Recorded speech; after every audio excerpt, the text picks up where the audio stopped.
नमस्कार. आज आपण ओ शेट या गाण्याचा गायक जो आहे तो गायक आहे उमेश गवळी. हा गायक पण उस्मानाबाद जिल्ह्यातीलच लोहारा तालुक्यातील करजगाव हे गाव आहे त्यांचं. आणि ओ शेट या गाण्याचा नादच आम्ही पण केला आहे.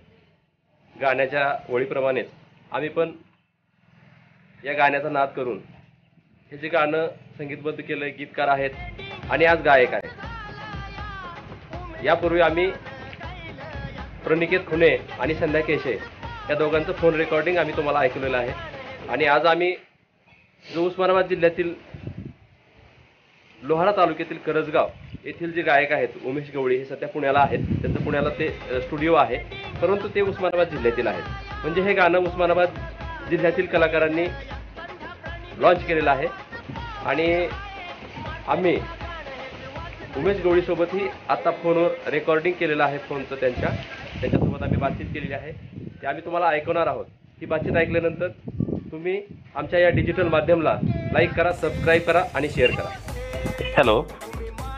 हा बोला. हा नमस्कार. नमस्कार नमस्कार. मी हुकमत मुलानी बोलतो, उस्मानाबादून पत्रकार. हा बोला.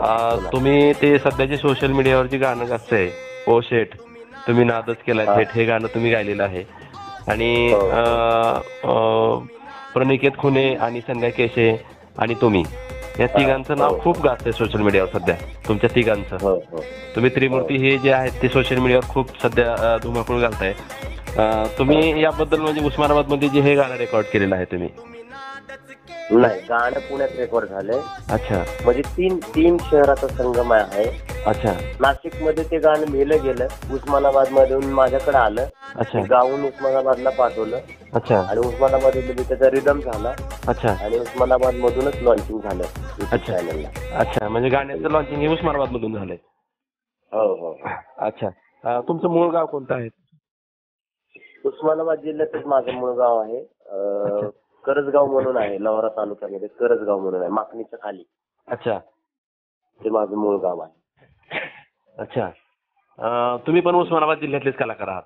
म्हणजे प्रणिकेत खुने आणि तुम्ही हे दोघ जण उस्मानाबाद जिल्ह्यातले कलाकार आहात, बरोबर आहे? पण माझं वास्तव सगळं पुण्यात गेलं. माझा जन्म पण पुण्यातच झाला.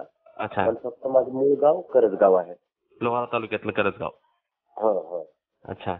अच्छा. आता सध्या जे गाणं गाजतंय याबद्दल तुम्हाला कसं वाटतंय, काय वाटतंय तुम्हाला?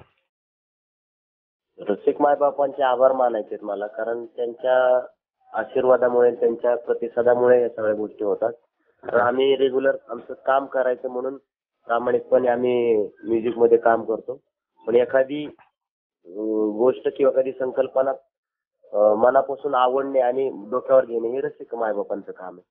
त्यामुळे प्रथमतः त्यांचा आभार मानलं पाहिजे मला. अच्छा.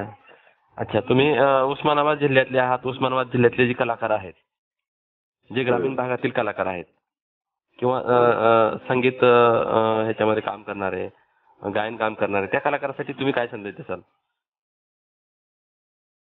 कलाकारांनी कला आपली प्रामाणिकपणे जपावी.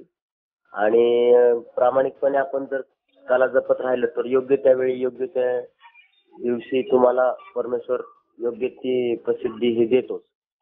अच्छा. असं. अच्छा. प्रामाणिकपणे आपण काम करत राहिलं पाहिजे. फळाची अपेक्षा न करता काम केलं ना तर नक्कीच तुम्हाला यश प्राप्त होतं. एक ना एक दिवस नक्कीच प्राप्त होतं. अच्छा. ओ शेट बाबत आता पुढे काय नियोजन आहे तुमचं? ओ शेट आता संध्या आणि प्रणिकेत तिकडं व्हिडिओ करणार आहेत. त्यांच्या नाशिकला होईल किंवा उस्मानाबादला होईल. अच्छा. एक ऑफिशियल व्हिडिओ तयार होईल. अच्छा. त्याच्यामध्ये आम्ही तिघं पण असू, आमची एंट्री असेल तिघांची पण, ऋषिका वैना पण असेल. अच्छा. आणि मग तो व्हिडिओ लॉन्च करून आम्ही प्रसार माध्यम जे आहेत अच्छा त्यांना त्याच्यावरनं प्रदर्शित करू. आणि बाकी मग आहेत गाणी भरपूर पुढची. अच्छा. तुम्ही यापूर्वी पण खूप गाणी गायलेली आहेत. ते पण गाण्याला खूप मार्केट होतं. सर्वापेक्षा मार्केट कोणत्या गाण्याला जास्त आलं, म्हणजे चर्चेत कोणतं गाणं आलं? आता सध्या हेच ओ शेट, कारण ते 7 समुद्रापलीकडे गेलं. अच्छा. आणि प्रत्येक लहानापासून मोठ्यांपर्यंत, वृद्धांपर्यंत सगळ्यांनी त्या गाण्याचा आनंद घेतला. म्हणून हेच गाणं आता यशस्वी वाटतंय मला माझ्या अगोदरच्या गाण्यांपेक्षा. ओ शेट. प्रणिकेत आणि संध्याबाबत काय मत आहे तुमचं? मी त्यांचं मनापासून आभार मानेन की त्यांनी हे गाणं गायची संधी मला दिली. म्हणजे त्यांनी चॉईस भरपूर, त्यांच्याकडे ऑप्शन भरपूर होते, पण त्यांनी मला गाणं गायला म्हणजे त्यांच्या डोक्यात आलं की बाबा उमेश दादा त्या गाण्याला न्याय देतील. हे त्यांचं मोठेपण आहे. त्यांनी मला गाणं दिलं, मी त्यांच्या मनापासून आभारी आहे आणि इथून पुढे पण मी त्यांचा ऋणी राहील.